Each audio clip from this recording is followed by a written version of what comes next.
अस्सलाम वालेकुम नाज़रीन, आप देख रहे हैं प्रोग्राम रियासत और अवाम और मैं हूं मारिया जदून।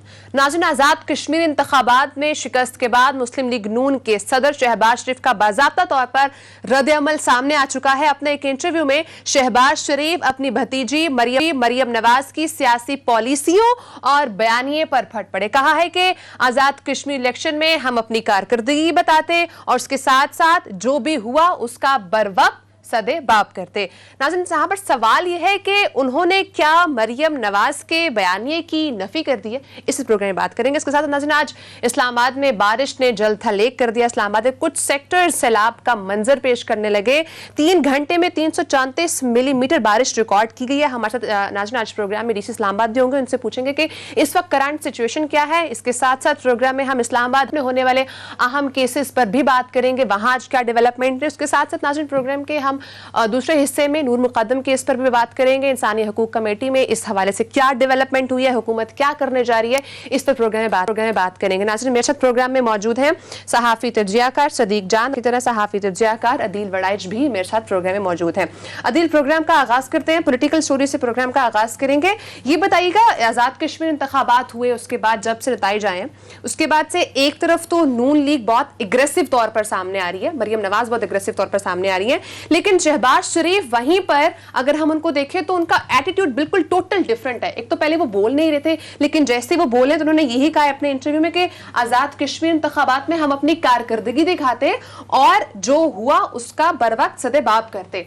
इसको किस तरह से इंटरप्रेट करेंगे आप? देखें, शहबाज शरीफ साहब जब जेल में थे ना, तो वो डिसफंक्शनल थे, सारे मामलात मरियम चला रही थी। फिर वो जेल से बाहर आए और उसके बाद जब उन्होंने कुछ मामलात चलाने की कोशिश की तो मरियम ने उन्हें पार्टी सियासत के करीब नहीं आने दिया, बल्कि पीडीएम के भी करीब नहीं आने दिया। बल्कि आपको याद होगा जब एक इकट्ठ हुआ था उसमें पीडीएम के कुछ लोग आए थे और उसमें मरियम ने कहा था कि ये तो उन्होंने एक अपोजिशन लीडर की हैसियत से बुलाया, इनका पीडीएम से कोई ताल्लुक नहीं है। अच्छा, शहबाज शरीफ ने, लेकिन अब अगरचे मरियम भी शायद यही चाह रही थी कि आजाद कश्मीर के इलेक्शन में शहबाज शरीफ साहब का ज्यादा रोल ना हो, लेकिन शहबाज शरीफ साहब इस मर्तबा खुद चाह रहे थे और उन्होंने अपने आप को डिस्टेंस कर लिया और उनका ये बहुत बरवक्त फैसला था। उन्होंने ये जो सियासी कार्ड खेला है वो काम कर गया है नून लीग की हद तक। उसकी रीजन ये है कि उन्होंने एक्सपोज कर दिया है और अब उन्होंने कल एक जो इंटरव्यू दिया है शहबाज शरीफ साहब ने, ये जाहिर है उनका पहला रद्द अमल है, लेकिन ये बड़ा रद्द अमल है। ये वो बातें हैं जो हम अपने प्रोग्राम में करते चले आ रहे थे, लेकिन अब जमात के अंदर से ये आवाज उठी, ये बड़ी अहमियत की हामिल है कि अपनी हुकूमती कारकर्दगी बताते। अब देखें कि पूरी कैंपेन में 5 साल वहां हुकूमत करने वाली जमात ने अपनी हुकूमती कारकर्दगी पे बात ही नहीं की, शायद हुकूमती कारकर्दगी को थी ही नहीं। अब ये कोई और नहीं कह रहा, कोई इनका कोई राइवल नहीं कह रहा, ये शहबाज शरीफ साहब उनकी पार्टी के सरबराह कह रहे हैं। अच्छा, उसके बाद उन्होंने कहा कि भारत ने आर्टिकल 370 लगाया तो मुल्क से एक ऐसा पैगाम जाता जिससे कश्मीरियों को हौसला मिलता। यही बात सब कर रहे थे उस वक्त जब शहबाज शरीफ का रद्द-ए-अमल आने से पहले कि आप कश्मीरियों के जख्मों पर नमक छिड़क रहे हैं मरहम रखने की बजाय। अब यह बात पार्टी का सरबराह कर रहा है शिकस्त के बाद। उसके बाद उन्होंने कहा कि हिंदुस्तान दबाव में आता, जिस तरह सदीक अक्सर बात करते हैं, कल भी उन्होंने प्रोग्राम में यह बात की कि किस जलसे में इन्होंने कोई मोदी के जो इकदामात हैं उन पर क्रिटिसिज्म की। ये अपनी हुकूमत, अपने मुल्क की हुकूमत पे क्रिटिसिज्म करते रहे और कहते रहे जी कश्मीर का सौदा कर दिया। उसके बाद ये बड़ा इंपॉर्टेंट है, अब वहां कल इदारों पर हमला किया जा रहा था, वहां बैठ के मुजफ्फराबाद में जो प्रेस कॉन्फ्रेंस की जा रही थी, टीवी चैनल्स में कहीं बीप चल रही थी और कहीं आवाज बंद कर दी जा रही थी क्योंकि वो दिखाई नहीं जा सकती। वहां शहबाज शरीफ साहब कह रहे हैं कि फौज जानू के नजराने पेश कर रही है और हमें हिसाब बराबर करने से फुर्सत नहीं। ये देखें, और आप कश्मीर का इलेक्शन लड़ने जा रहे हैं और आप पाकिस्तान की फौज को हदफे तनकीद बनाएं, पाकिस्तान के इदारों पर हमले करें, कश्मीरियों और कश्मीर कॉज को नुकसान पहुंचाए, तो आपने जीतना कैसे था? फिर उन्होंने कहा कि कौमी सलामती और पाकिस्तान की इज्जत व वकार सियासत से बालातर है। यह भी वही नुक्ता है कि अपने जो सियासी मफादात के लिए इन्होंने जो कौमी सलामती और पाकिस्तान की जो इज्जत व वकार है उसका ख्याल नहीं रखा। तो अब क्या हो रहा है? अब देखें, नून लीग में जो तफरीक है इसका फायदा सबसे ज्यादा हुआ है हुकूमत को। पीडीएम तो तितर बितर हो गई, अब आगे जाकर पता नहीं इसका क्या सूरत निकलेगी, लेकिन अब यह हुआ कि इसका फायदा हुकूमत को मिल रहा है। और देखें पंजाब में जो नशिस्तें थी, जो आजाद कश्मीर के इलेक्शन में, वो जो इनकी जो मखसूस इनके जो वो जो जम्मू की जो सीटें होती हैं, उसमें जो ओवरऑल जो हल्के थे पंजाब में, इनको बुरी तरह शिकस्त हुई। आज जो पंजाब में इलेक्शन हो रहा है, इस वक्त तक के, जब ये प्रोग्राम हमारी आज ऑन एयर जा रहा है, इस वक्त तक के जो इदादो शुमार सामने आ रहे हैं, जो पोलिंग स्टेशन के नताइज सामने आ रहे हैं, पाकिस्तान तहरीक इंसाफ उसमें लीड कर रही है। पाकिस्तान तहरीक इंसाफ तो अंडर प्रेशर नजर आ रही थी पिछले ज़िमनी इंतखाबात में। तो वो कॉन्फिडेंस बिल्डिंग जो इनकी हुई है पाकिस्तान तहरीक इंसाफ की, वो शायद हुकूमत ने इतने अच्छे काम नहीं किए, लेकिन अपोजिशन की अपनी लड़ाइयों और खुद नून लीग की अपनी लड़ाइयों ने सबसे ज्यादा फायदा हुकूमत को पहुंचाया है। और आज पाकिस्तान की जो सियासत है, उस पर जो ग्रिप है इमरान खान की और उनकी जमात की, वो पहले से काफी बेहतर है। और आज यही रिजेंटमेंट नून लीग के अंदर, और ये नून लीग के अंदर जो तकसीम है, उसकी वजह उस बयानी की शिकस्त है, और वो एक्सपोज हुआ है बयानिया। सदीक, आप मुझे बताइएगा कि अब आपको लग रहा है कि बिल्कुल क्लियर कट एक दो डिस्टेंस हो चुके हैं? पहले तो बज़ाहिरन तो ये कहा जाता था कि नून लीग और शीन लीग अलग नहीं है, ये एक ही पेज पर है, लेकिन अब जो शहबाज शरीफ साहब का बयान सामने आया, उससे क्या अब आपको लग रहा है कि दो अलग रुख हैं? और अब नून लीग की क्या स्ट्रैटेजी होगी? मफाहमती पॉलिसी होगी या मज़ाहमती पॉलिसी होगी? देखें, इसमें मामला यह है कि पहले मरियम साहबा ने अपने कुछ हामी जो लोग हैं जो मीडिया में हैं, उनके ज़रिए ये ख़बर चलवाई और इस पर डिस्कशन शुरू करवाई कि मरियम साहबा तो जो कंपेन चला रही थी, वो चला रही थी आज़ाद कश्मीर में जाकर। पंजाब के जो हल्के थे, जो अदील वड़ाई साहब कह रहे हैं कि जम्मू कश्मीर की जो यहाँ पे मुहाजिरीन हैं, उनकी जो 12 सीटें हैं, मरियम कह रही हैं पंजाब में वो सीटें किस तरह हम हार गए। उसमें देखें, असल जो नून लीग की परेशानी है वो ये है कि 12 में से 9 सीटें ये हार गए हैं, और वो बहुत सारी सीटें जीटी रोड की सीटें हैं, जहां पे तकरीबन इनके एमएनए इनके गढ़ है। तो एक तो मरियम साहबा चचा पे इल्जाम लगा रही हैं कि जहां तो शहबाज शरीफ थे, वो तो आए नहीं आजाद कश्मीर में, वहां पे तो ग्राउंड के ऊपर मैं थी, और यहाँ पे हमजा शहबाज और शहबाज शरीफ थे। अब शहबाज शरीफ इस इंटरव्यू के जरिए मरियम के बयानी की नफी कर रहे हैं और मरियम के तनकीद कर रहे हैं।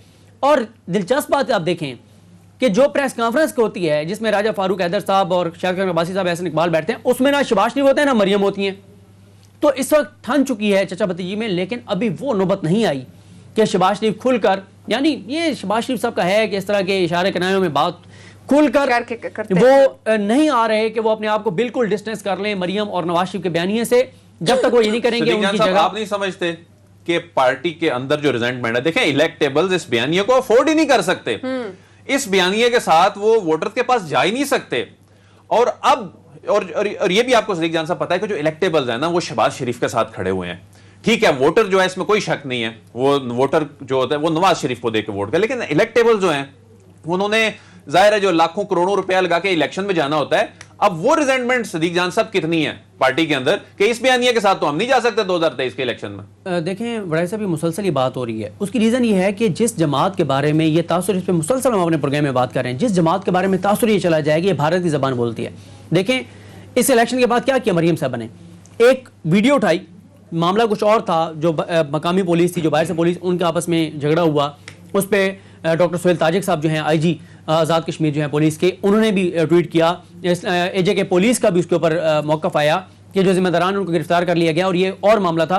मरियम साहब ने क्या तासुर दिया कि जी इस धांधली, जो उनके मुताबिक धांधली हुई है, पहली मरतबा खुद मुख्तार कश्मीर का नारा लग गया है। हालांकि ये नारा तो दहाइयों से लगता आ रहा है, चंद एक लोग हैं जिनको कश्मीरियों ने मुस्तरद कर दिया है, वो ये नारा लगाते हैं। ये मामला तो पुराना है, लेकिन पहली मरतबा किसी भी बड़ी पॉलिटिकल पार्टी के इस तरह के लीडर ने ट्विटर के ऊपर आकर ये कहा है कि पहली मरतबा लगा है, जो कि गलत था, झूठ था। और आप पाकिस्तान दुश्मनी में इतनी आगे चली गई हैं, पाकिस्तान के इदारों को ब्लैकमेल करने में, क्या ऐसी चीजें कर रहे हैं जो पाकिस्तान के शायद इसीलिए सदीक जान साहब चचा ने कहा है कि कौमी सलामती और पाकिस्तान की इज्जत व वकार सियासत से बालातर है। ये समझाने की कोशिश है, मेरा ख्याल है शायद समझ जाए। नहीं, मुश्किल है, नहीं समझ आएगी।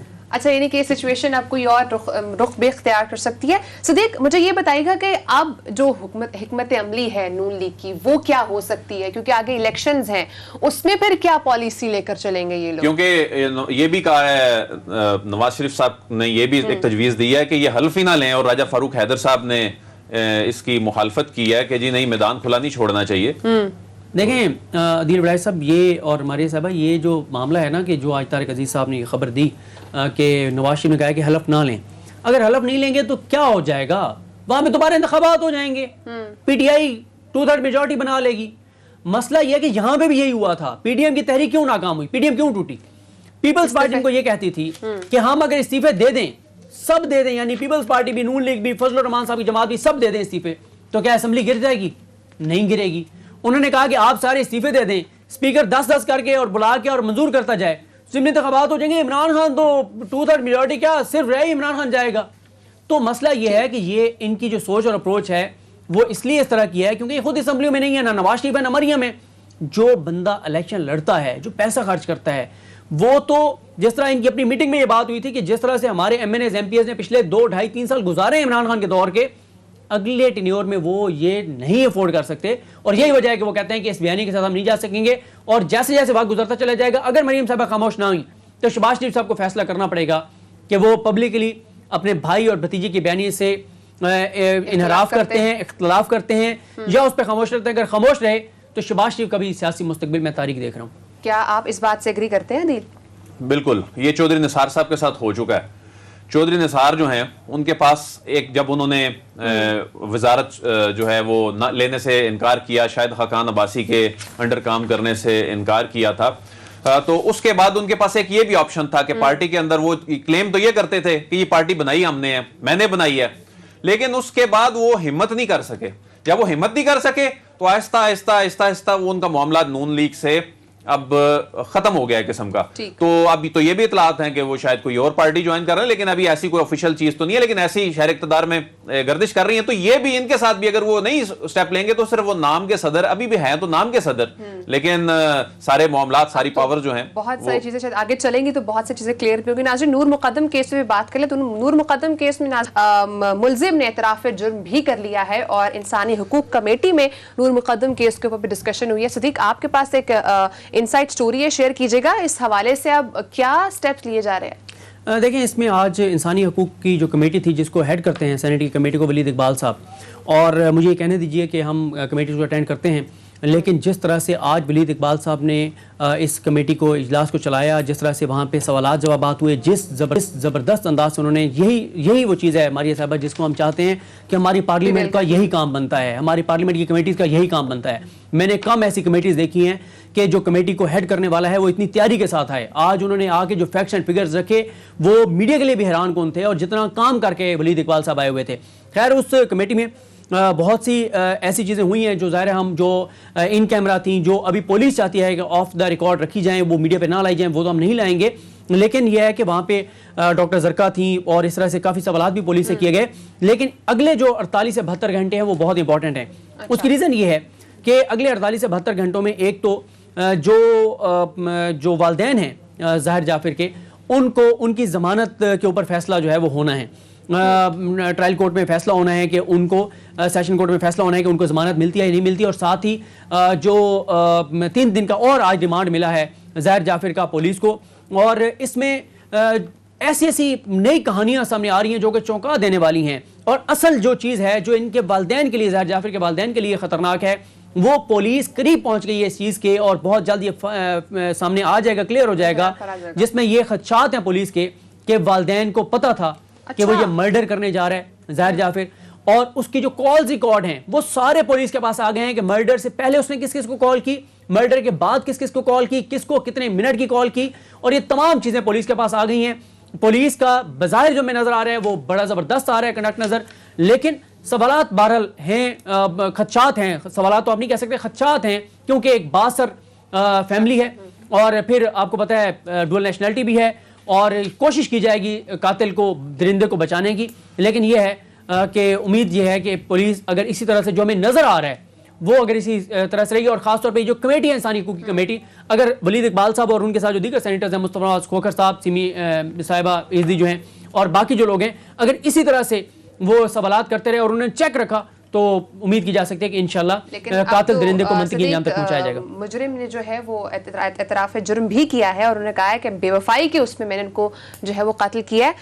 अदील, मुझे ये बताइएगा कि इस सारे मामले पे हुकूमत को अब क्या करना चाहिए, क्योंकि वज़ीर आज़म इमरान खान साहब ने भी एक इंटरव्यू भी दिया है और वो ये कह रहे हैं कि जिसके साथ ज़्यादती होती है, जिस खातून के साथ, और जुर्म उसी का होता है जो ये ज़्यादती करता है, इसका लिबास से कोई लेना देना नहीं है। तो क्या अब हम आगे एक्सपेक्ट करें कि आगे हुकूमत इस पर कोई आगे मजीद कोई स्टेप ले सकती है? देखें, इससे पहले जो इस तरह के वाकयात होते थे ना, तो कहा जाता था कि अदालत जो है वहां से इंसाफ मिलेगा, अदालतों का मामला है।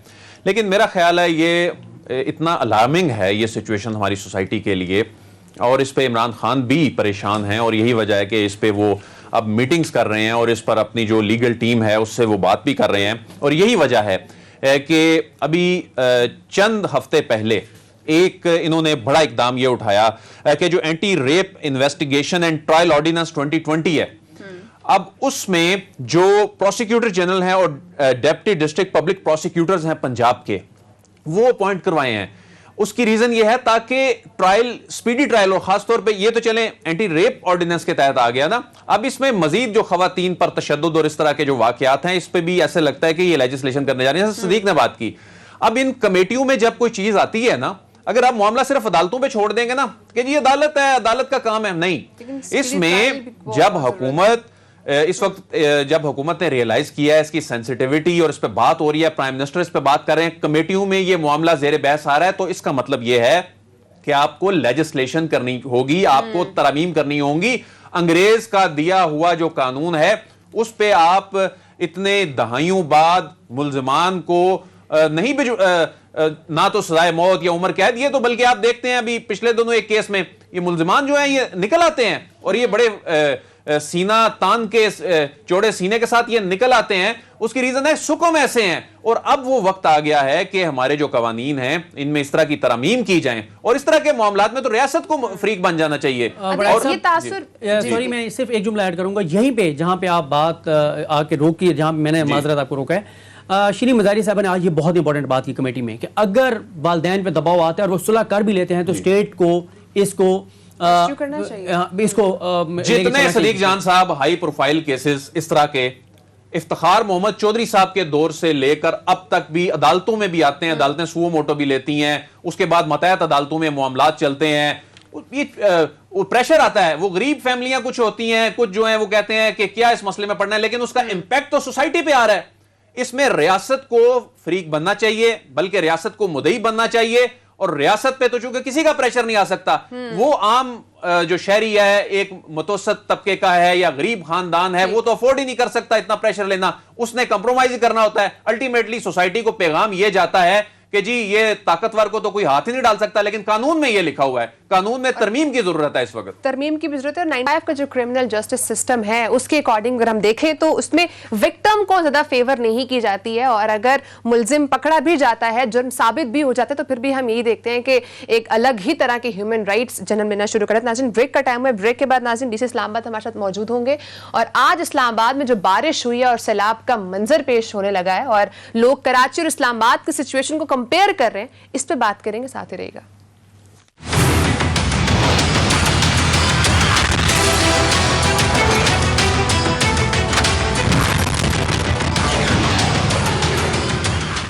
वेलकम बैक नाज़रीन, आज इस्लामाबाद और रावलपिंडी में मूसलाधार बारिश से निज़ाम ज़िंदगी दरहम बरहम हो गया। कई इलाकों में सैलाबी सूरत हाल के बाइस गाड़ियां सड़कों पर तैरती हुई नजर आई हैं, और रिकॉर्ड के मुताबिक 330 मिलीमीटर बारिश रिकॉर्ड की गई है और बहुत ज्यादा तबाही देखने में आई है। और हमारे डीसी इस्लामाबाद भी मौजूद है, उनसे बात करेंगे। लेकिन पहले सदीक मुझे बताएगा कि आज इस्लामाबाद में क्या सिचुएशन रही, कितनी बारिश हुई, और दूसरा ये बताएगा कि लोग कंपेयर कर रहे हैं इस्लामाबाद और कराची को, क्या ये कंपेरिजन बन रहा है? देखिए, कराची और इस्लामाबाद के कंपैरिजन पे तो दिल विड़ाई साहब बात करेंगे और डीसी साहब हमारे साथ हैं, उनसे भी सवालात करेंगे। लेकिन मैं ये बताना चाहूँगा कि मैंने आज रब्ता किया डॉक्टर हनीफ साहब के साथ। अच्छा। माहिर हैं मौसमियात के, और उन्होंने आजकल एक अच्छा सिलसिला भी शुरू किया हुआ है किसानों के लिए, बताते हैं मौसम के हवाले से क्या करना है क्या नहीं करना। उनसे मैंने डिस्कस किया तो उन्होंने जो फिगर्स दी वो बहुत हैरान कुन है, जो कि मैंने नहीं देखा कहीं पे आई हूँ। वो ये बताते हैं कि इससे पहले इस्लामाबाद रावलपिंडी में जो रिकॉर्ड बारिश, तबाहकुन बारिश, वो 23 जुलाई 2001 का है, जिसमें 640 मिलीमीटर बारिश हुई। लेकिन आज हुई तो 123 मिलीमीटर, 2 किलोमीटर के रेडियस में ये हुई 123 मिलीमीटर। बाकी तो जो फिगर आपने दी वो ओवरऑल होगी, लेकिन 2 किलोमीटर के रेडियस में 123 मिलीमीटर हुई। लेकिन असल जो चीज़ है जो देखने वाली है वो है रेन इंटेंसिटी, यानी किस स्पीड से हुई। अब मैं रिकॉर्ड जो बारिश हुई थी 2001 में उस पर बाद में जाऊंगा। आज आपको बता दूं 90 मिनट में उस 2 किलोमीटर के एरिया में हुई 123 मिलीमीटर। यह बनती है 75 मिलीमीटर फी घंटा की स्पीड से, जो पहले कभी नहीं हुई इस्लामाबाद में। और दूसरा इसमें यह है कि जब ये 2001 वाला जो रिकॉर्ड था 640 मिलीमीटर वाला, उस वक्त 10 घंटे में ये हुई थी, और उस वक्त जो स्पीड थी वो 64 मिलीमीटर फी घंटा थी। यानी ये पहले कभी नहीं हुआ कि 75 मिलीमीटर फी घंटा 2 किलोमीटर के रेडियस में 123 मिलीमीटर। और ये वो कहते हैं डिजास्टर था। और बड़े बड़े मुल्कों में जिनके पास बड़े वसाइल हैं उनमें भी इसको इंतहाई खतरनाक समझा जाता है। तो ये कभी कभार ऐसा होता है जो कि बड़ा खतरनाक था। अब आप बड़ाई से पूछिए जो कंपैरिजन। बड़ाई मुझे ये बताइएगा, एक तो कंपेयर जो किया जा रहा है, क्या ये वाकई दुरुस्त है कि इस्लामाबाद की इंतजामिया इस चीज को टैकल नहीं कर पाई है? देखें, ये तो हम आए रोज अब मनाजर देखते हैं मगरबी ममालिक में, बड़े तरक्की याफ्ता ममालिक में गाड़ियां तैर रही होती हैं। और अभी रिसेंटली अभी ये जो चाइना की सूरत हाल थी, बड़े खौफनाक मनाजर थे। लेकिन ये बिल्कुल भी जस्टिफिकेशन नहीं है यहाँ की सूरत हाल के हवाले से। अगर हम जब कराची की बात करते हैं, देखिए कराची और इस्लामाबाद का कंपैरिजन तो हो ही नहीं सकता। और कराची में जब पानी की सूरत हाल थी गुज़िश्ता साल, उससे पिछले साल जो हमने मनाजर देखे, वो तो बहुत ही अफसोसनाक सूरत हाल थी। और यहाँ जो इस्लामाबाद में है, इस्लामाबाद इंतजामिया को मैं समझता हूँ अप्रिशिएट करना चाहिए, क्योंकि हमारी इतलात ये हैं कि इस्लामाबाद इंतजामिया ने आज सुबह तकरीबन 10 बजे के करीब तमाम सूरत हाल पर काबू पा लिया। और दिन भर लेकिन चलता ये रहा जी, इस्लामाबाद पता नहीं खुदा ना खास्ता डूबा हुआ है, कोई पिंडी डूबा हुआ है, ऐसी कोई सूरत हाल नहीं है। आप लोग तो खैरियत से हैं। लोग पूछ रहे थे जी आप लोग खैरियत से हैं। तो इसमें मैं समझता हूँ कि हमजा साहब अगर हमारे साथ मौजूद हैं, हमजा साहब की भी एप्रिसिएशन बनती है कि जो फुटेजेस में नजर आ रहे हैं स्पॉट पे मौजूद हैं, और हमेशा स्पॉट पे मौजूद होते हैं, ऐसी कोई सूरत हाल होती है। हमजा साहब अस्सलाम वालेकुम। हमजा साहब ये बताइए कि सूरत हाल काबू में है? जिस तरह के हमारे पास तो इतलात ये थी कि दिन 10 बजे तक सब नॉर्मल हो चुका था, लेकिन वो जो E11 की हम वो जो शॉट्स देख रहे हैं, उसके बाद हमें इस्लामाबाद में बैठ के भी ऐसे ही लग रहा था कि शायद अभी भी इस्लामाबाद डूबा हुआ है। सर ये बिल्कुल आपने सही बात की है, बहुत अनफॉर्चुनेट है। इस्लामाबाद की मैं आपको थोड़ा सा बताता हूँ। इस्लामाबाद के अंदर सर 2 दरिया हैं, दरिया कुरंग है, दरिया स्वान है, रावल डैम है, सिमली डैम है, 60 से ज्यादा नलाज है। 90% एरिया के अंदर ये जो इतनी ज्यादा रेन आई है उसको हमने उसी टाइम पे रिकवर भी किया, रिलीफ एक्टिविटीज भी की और कोई नुकसान नहीं हुआ। सिर्फ एक एरिया में प्राइवेट हाउसिंग सोसाइटी में सेक्टर E11 के अंदर एक मेनली तो एक रोड ही है जिसके अंदर ये बहुत ज्यादा डिजास्टर हुआ, जिसमें आपको 3 गाड़ियां भी तैरती हुई नजर आ रही हैं।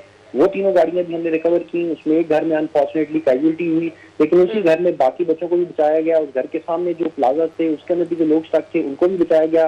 खुद हम सारा दिन फील्ड में मौजूद रहे और आपके सामने ही है कि ये जिस तरह की क्लाउड बर्स्ट उसको कह लें, नेट वाले तो कहते हैं क्लाउड बर्स्ट का कुछ और मतलब है। हमारी जो सर मेरे से यही सवाल भी था कि आया ये क्लाउड बर्स्ट था भी कि नहीं, क्योंकि महकमा मौसमियात के लिए क्लाउड बर्स्ट नहीं था।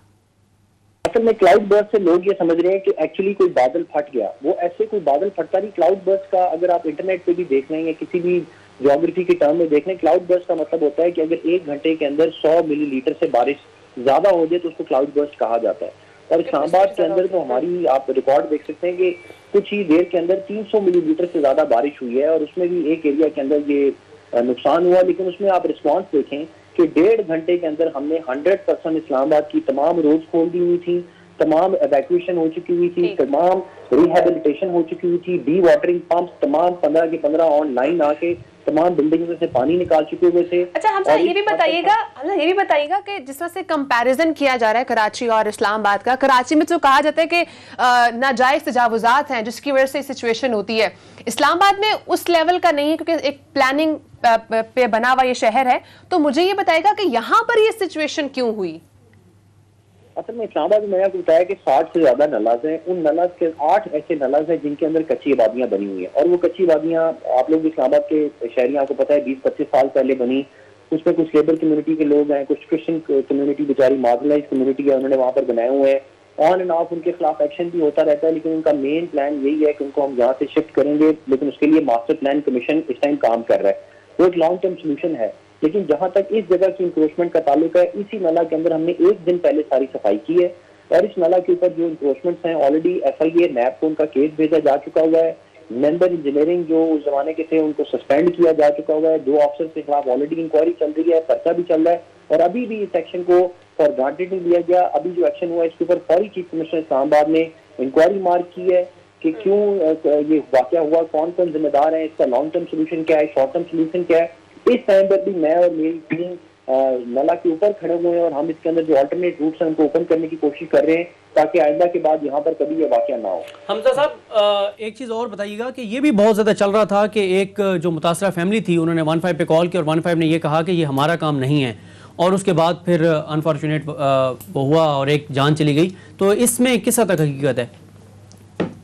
15 पे जो फैमिली अफेक्ट हुई है उन्होंने तो कॉल ही की थी, उनके हमसाये थे, उन्होंने 15 पे कॉल की और उनके मुताबिक 15 की कॉल के बाद उनको 15 वालों ने यही कहा, क्योंकि 15 तो पुलिस की कॉल होती है, उन्होंने कहा कि आप 1122 पे कॉल करें। तो इसी के ऊपर इंक्वायरी भी मार्क कर दी गई है, इसकी वॉइस रिकॉर्डिंग भी मौजूद है। जो जिम्मेदारान होंगे जिन्होंने फौरी एक्शन लिया उन पे एक्शन भी होगा, ये तो मैं कह रहा हूँ कि होगा। लेकिन इसके बावजूद आप देखें कि वैसे तो अगर पानी आ जाए, ड्रॉनिंग हो जाए तो 30 सेकंड के अंदर उससे ज्यादा तो कोई सर्वाइव नहीं कर सकता। लेकिन हमारी टीम पहुंची, उन्होंने इसी घर के जो बाकी 2 बच्चे थे उनकी जान भी बचाई, इस घर के सामने जो 2 लेबर्स थे जो प्लाजा के नीचे फंसे हुए थे उनको भी बचाया, और अभी भी जो वालदा थी जो बेचारी बाद में सकम कर गई, वो भी उनको पिम्स तक भी 1122 की टीम ही लेके गई है। लेकिन इसका मतलब कतई तौर पे नहीं है, डेफिनेटली इसमें इस चीज से हम इंक्वायरी भी कर रहे हैं कि 15 वाले बंदे ने क्यों उस टाइम पर इमीडिएट रिस्पांस नहीं किया। हमजा साहब, नुकसान कितना हुआ है? कितनी गाड़ियां तबाह हुई, कितने अमलाक को नुकसान पहुंचा? इस्लामाबाद में खासतौर पे E11 सेक्टर जो है, पोश सेक्टर है, वहां पर नुकसान कितना हुआ? सर E11 में सिर्फ एक दीवार गिरी है, उसी घर की दीवार गिरी है, एक दीवार। बाकी जो पानी था जो बेसमेंट्स में गया है वो सारे का सारा हमने सरकारी खर्चे के ऊपर सरकारी डी वाटरिंग पंप से सारे का सारा निकाल दिया है। लेकिन उन बेसमेंट्स के अंदर जो फर्नीचर पड़ा हुआ था, कोई इलेक्ट्रिसिटी इक्विपमेंट होगी और कुछ 3 गाड़ियां थी जो डिस्ट्रॉय हुई हैं, वो घूम फिर के 5 मिलियन के करीब का हमने तहमीना अभी तक लगाया, जो लोगों ने हमें रिपोर्ट किया है कि 50 लाख तक का लोगों का नुकसान हुआ है। और हमने उसी हाउसिंग सोसाइटी को जिनकी ये जिम्मेदारी थी उनको ये नोटिस भी इशू कर दिया है कि वो जो भी लोगों की ये नुकसान हुए उनको रिकवर करें, और जहां तक हो सकेगा हम भी इंतजामिया भी जितनी भी इनकी हेल्प कर सकेंगे इंशाल्लाह पूरी करेंगे।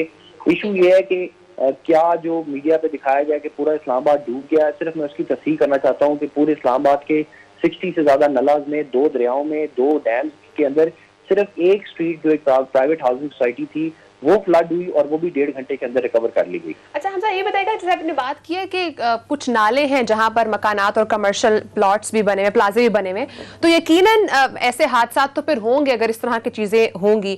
तो ये इस्लामाबाद है, तो यहाँ पर मुझे बताएगा कि कब्जा माफिया क्यों इतना असर रख रहा है, इसको क्यों नहीं जो है वो कवर किया जा रहा है? इस तरह के अगर तजावुजात होंगे तो फिर इस तरह के हादसा तो होते रहेंगे। असल में ये जो नलाज हैं इनकी बहुत ही कॉम्प्लिकेटेड सी स्टोरी है। ये जो नला जहाँ पर फ्लड आया है ये एक प्राइवेट प्रॉपर्टी है, यानी कि ये सरकार की जमीन ही नहीं है, ये प्राइवेट प्रॉपर्टी के अंदर से नला गुजर रहा है।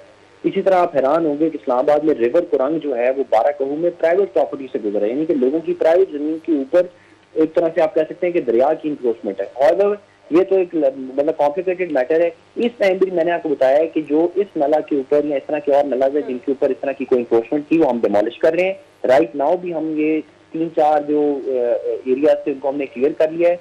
कच्ची आबादियां जो बनी हुई थी उनके लोगों को भी हमने नियरेस्ट जो सरकारी स्कूल है उसके अंदर रिहेबिलिटेशन सेंटर बना के उनको विकसित भी कर रहे हैं ताकि किसी किस्म का कोई और नुकसान ना हो सके। ठीक है, बहुत शुक्रिया। हम सब अपने प्रोग्राम को टाइम देना, ब्रेक का टाइम हुआ है, मजीद डिस्कशन भी करेंगे, साथ ही रहेगा।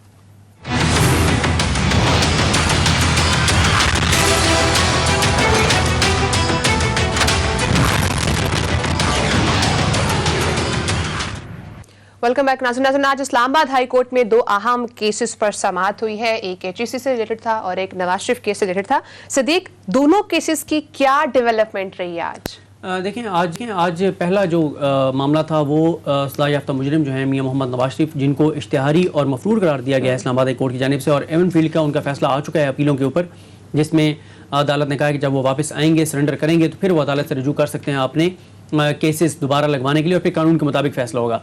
आज जस्टिस आमिर फारूक साहब और जस्टिस मोहसिन अख्तर कियानी साहब ने उनके जो दीगर 2 केसेस हैं, एक अल अज़ीज़िया है जिसमें उनको 7 साल सज़ा सुनाई नैब अदालत ने, लेकिन नैब ने उसके खिलाफ ये कहा है, नैब ने आकर कहा है कि नहीं जी ये 7 साल की सज़ा कम है, इसको बढ़ाया जाए, और नैब का ख्याल ये है कि ये 14 साल होनी चाहिए।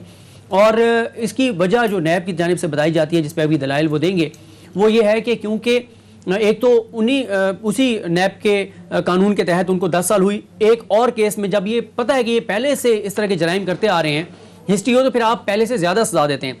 और इसमें मैं आपको ये भी बता दूं कि आज बैरिस्टर उस्मान राशिद चीमा साहब हैं, वो पेश हुए इस केस में, और उनके साथ सरदार मुजफ्फर अब्बासी साहब थे और मौज़म हबीब एडवोकेट थे।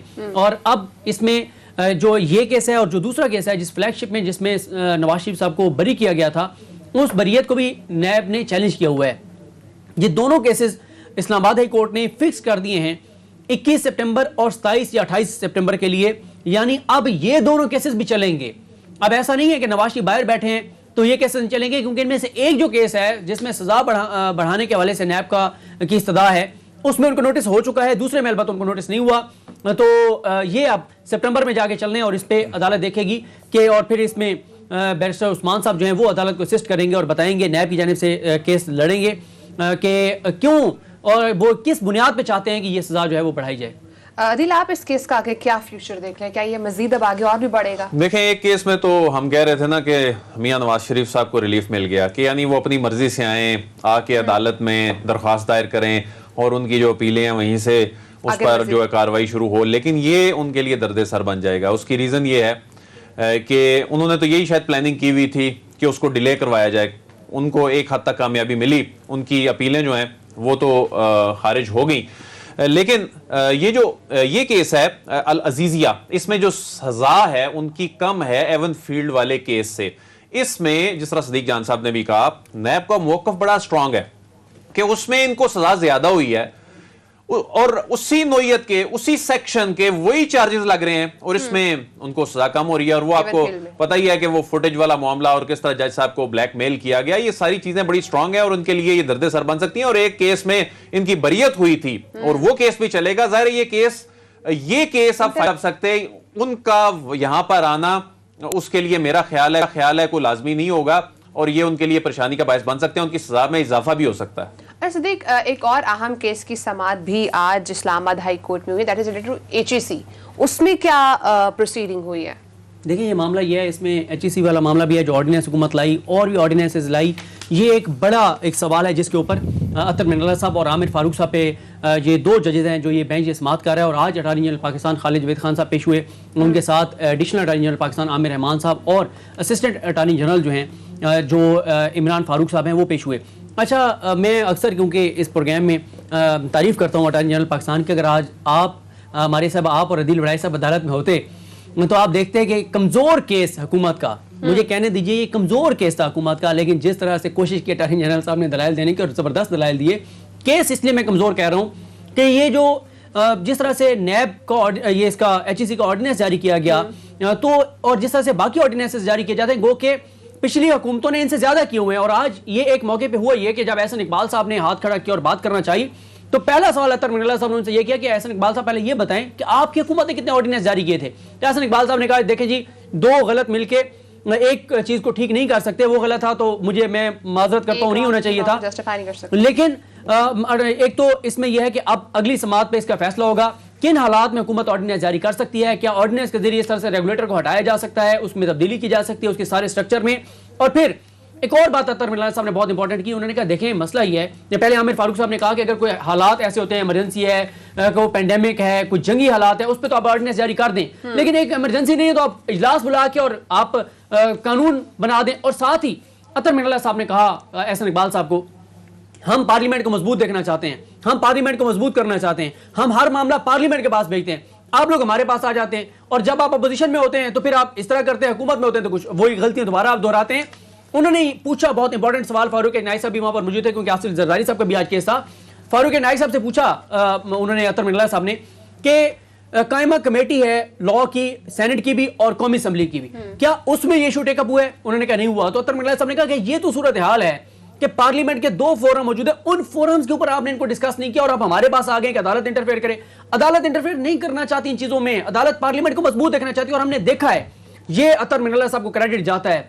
दर्जनों मारिया साहब ऐसे केसेस आए जिसमें अतर मिनल्ला साहब ने मामला पार्लियामेंट को भेजा कि हम इंटरफेयर नहीं करेंगे, पार्लियामेंट को मजबूत बनाएं, पार्लियामेंट में ये चीजें डिस्कस करें। बदकिस्मती से हमारे सियासतदान और हमारे अरकान असम्बली खुद जाते हैं अदालतों में कि आप इंटरफेयर करें, जब अदालत इंटरफेयर करती है तो कहते हैं कि जी अदालत इंटरफेयर कर रही है। तो बहरहाल अब अगली समाअत में इसका फैसला होगा किन हालात में। और हाँ, बहुत इंपॉर्टेंट, अटार्नी जनरल ने आज बताया अदालत को और अदालत ने अप्रिशिएट किया इस चीज को कि प्राइम मिनिस्टर पाकिस्तान इमरान खान साहब ने कहा है अटार्नी जनरल पाकिस्तान साहब को कि आइंदा हम जब भी कोई अगर ऑर्डिनेंस जारी करेंगे तो उसमें तमाम चीजों को देखेंगे ताकि कोई ऐसा तासुर ना आ जाए कि हमने जल्दी में ये कर दिया है, जब पार्लियामेंट के इजलास बुला सकते थे और हमने कौमी असेंबली में ये मामला ले जाने के बजाय ऑर्डिनेंस जारी कर अदिल, दिया। कितना इंपॉर्टेंट है कि केसेस को या चीजों को पहले पार्लियामेंट के फोरम पर डिस्कस किया जाना चाहिए? देखें जी, जब आप पार्लियामान की बालादस्ती की बात करते हैं तो ऑर्डिनेंस अगरचे ये एक आईनी हक है हुकूमत का ना, और इसमें अदालत भी अब अगर चीजें कुछ वाजे कर देगी अपने फैसले में वो अलग बात है, लेकिन ये जाहिर है अदालतें भी समझती हैं कि ये उनके पास आईनी पावर्स हैं, ऑर्डिनेंस कोई गैर कानूनी चीज तो नहीं है।